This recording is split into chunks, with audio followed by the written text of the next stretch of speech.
Il a compté à différents titres. D'abord, j'ai appris à travailler, parce que je n'étais pas un formidable, excellent élève. Je suis sûr que je ne serais pas admis à Sainte-Geneviève actuellement, parce que je n'ai pas une mention au bac, mais à cette époque-là, on acceptait des gens comme moi, peut-être de caractère un peu exceptionnel, qui n'étaient pas les meilleurs de leur classe. Donc j'ai appris à travailler.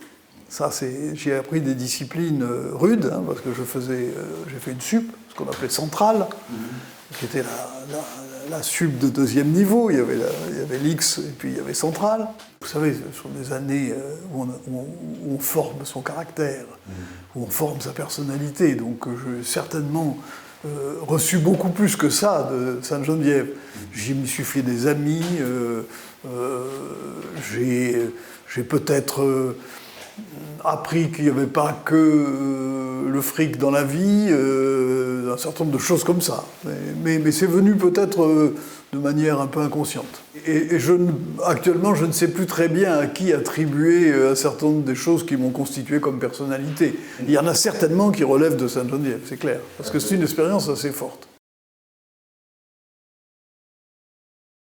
Ce qui m'a frappé dans cette crise, c'est qu'à la fois, il y a des solidarités qui sont exprimées, très fortes. Moi, il se trouve que je présidais une fédération d'associations engagées dans la lutte contre l'exclusion et la pauvreté, et j'ai vu le travail que ces associations ont fait pendant cette période et le soutien qu'elles ont pu apporter à des gens en grande difficulté.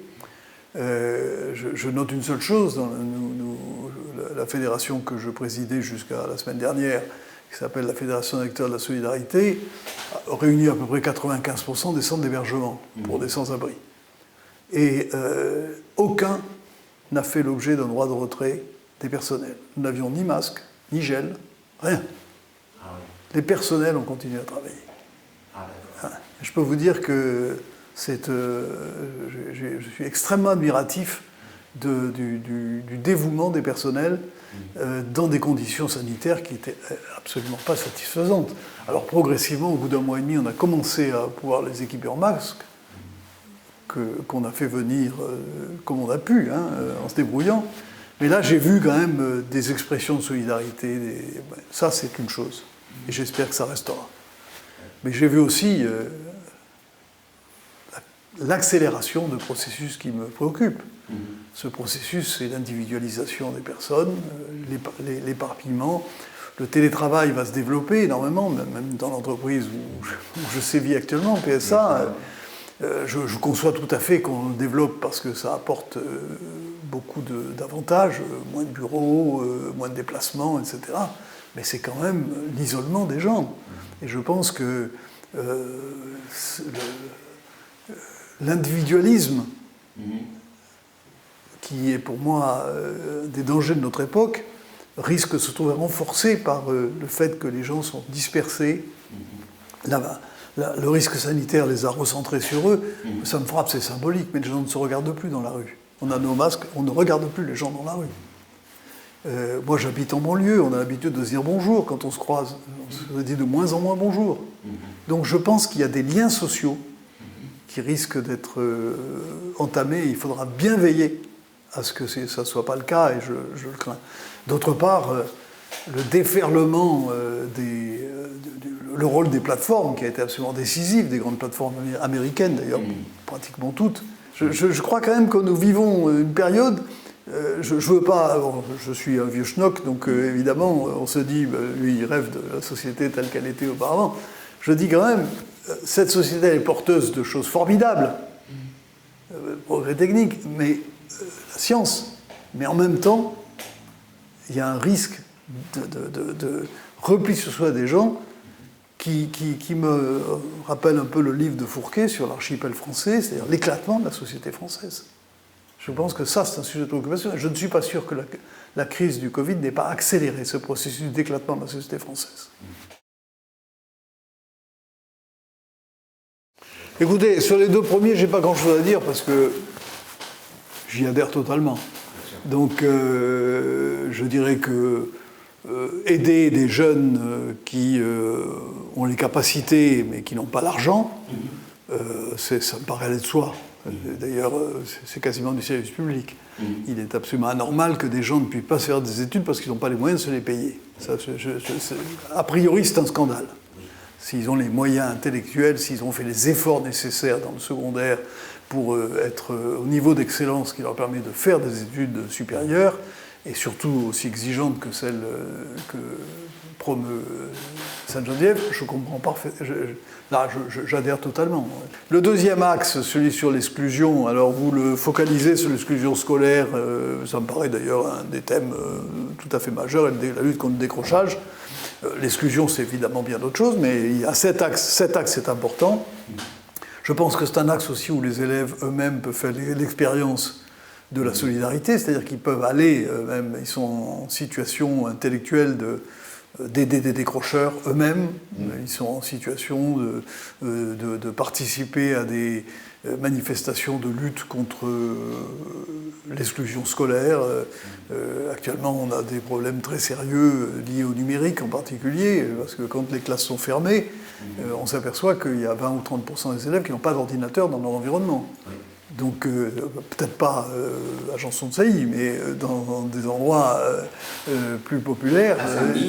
À Saint-Denis, on est peut-être au-delà de 30%. Et même quand il y a ces ordinateurs, il faut encore qu'ils soient à la disposition des gamins.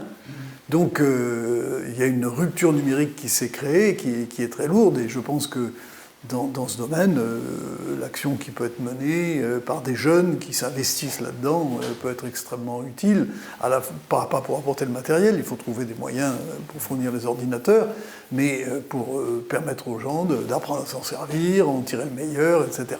Donc tout ça me paraît aller dans le bon sens. Le troisième axe est plus compliqué, je suis très attaché à Paris-Saclay parce que j'ai été commissaire général à l'investissement, c'est-à-dire que j'ai financé l'IDEX, c'est-à-dire le regroupement de grandes écoles et d'universités qui a permis d'amorcer le rapprochement des grandes institutions dans ce qu'on va appeler l'université de Paris-Saclay, dans lequel alors il y a deux regroupements, vous savez, l'école polytechnique qui ne fait jamais rien comme les autres a souhaité avoir son propre regroupement avec HEC. Et puis il y a un regroupement qui Paris 11, Supélec, Centrale Supélec, l'Institut d'optique, etc., dans l'université de Paris-Saclay qui vient d'être déclarée 15e structure universitaire mondiale dans le classement de Shanghai, à cause de ça. Donc j'y suis très attaché, je pense que ça a été long. Les batailles d'ego entre institutions sont absolument féroces. Le plateau de Saclay peut encore beaucoup progresser maintenant pour l'équipement routier, l'équipement de transport. Il faut construire une ville, parce qu'il ne faut pas que ces établissements universitaires soient complètement paumés. Il faut qu'il puisse y avoir des cinémas, des commerces. Enfin, il faut qu'il y ait une vraie vie. On ne peut pas... parce que le plateau est quand même assez aride, hein. Oui. Spectaculaire. Alors là-dedans, je comprends parfaitement qu'on crée un certain nombre de structures, comme comme le Centre Théâtre Chardin que vous promouvez. C'est pas, je suis pas très bien placé pour parler de spiritualité, mais il y a quand même un aspect qui m'intéresse là-dedans. C'est que Descartes a très clairement défini le rôle de la raison et le rôle de la foi. La raison et la foi. C'est-à-dire c'est lui qui a permis de dire on peut être dans l'univers de la raison, la foi n'y intervient pas, mais ce n'est pas contre la foi. Et je pense que réfléchir à science et spiritualité, qui n'est pas la foi, la spiritualité c'est plutôt la démarche, la recherche de Dieu, plutôt que la foi, on l'a déjà. La spiritualité est en amont. Donc je ne suis pas personnellement engagé là-dedans, mais je conçois parfaitement qu'on puisse essayer de rebaliser cette séparation entre la science, la raison, le progrès technique et la spiritualité et la foi. Et je pense que c'est très important à notre époque, parce que je suis très inquiet de voir la méfiance que suscite la science. Maintenant, si vous avez un argument que vous fondez scientifiquement, c'est suspect. En revanche, si avec 140 caractères, vous assénez des mensonges caractérisés, jusqu'au fond du désert de Gobi, vous êtes relayé. Oui. Donc, on voit bien. On a vu d'ailleurs que... Donc, je pense qu'il faut redéfinir ce qu'est la science et ce qu'elle peut apporter, ce qu'elle a apporté et ce qu'elle continuera à apporter. Je pense qu'on ne sortira pas des problèmes de réchauffement climatique, de développement durable sans beaucoup de science. Et en même temps, pour ceux qui sont engagés dans une démarche spirituelle, il est très important de pouvoir savoir où se situe cette démarche spirituelle par rapport à une démarche scientifique. Donc, je ne peux que considérer que c'est un sujet important qui est traité. Je ne sais pas si l'ombre de Teilhard de Chardin aidera, mais enfin, le poids oméga est devant nous.